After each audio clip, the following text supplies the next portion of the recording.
Tonight, the need for low-income housing continues to outpace supply. In Spokane, there is a 3-year wait list to get into low-income housing. That waiting period is the same as it was a year ago, which begs the question, what's changed in 2023?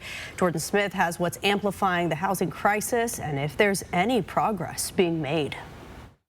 Well, Community Frameworks has 8 properties that offer housing units for low-income families. But to give you some perspective on that wait list, at any point in the year, they have maybe 100 to 200 people waiting to get into maybe 12 available housing units.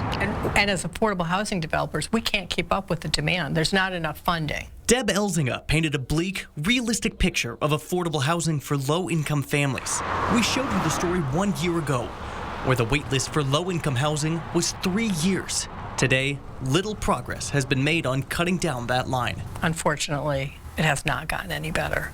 The people in need of this housing expands beyond those facing homelessness. They're people you might see in everyday life. So people who work at gas stations, or people who are nurses' aides or teachers' aides, people who don't have enough income to support market rate rent. Demand for housing continues to outpace supply in Spokane.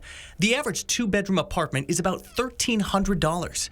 But many in Spokane earn below average pay, and rent payments eat into more than half of their income. Elzinga says many families are faced with difficult decisions. We know families are doubling and tripling up.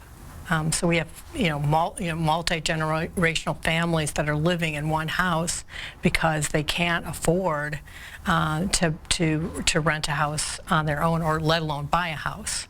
As it stands today, there are roughly 7,000 low-income housing units in Spokane. That number has to double in order to meet the demand for low-income housing. And until those options are online, this crisis will only continue to persist. Jordan Smith, 4 News Now.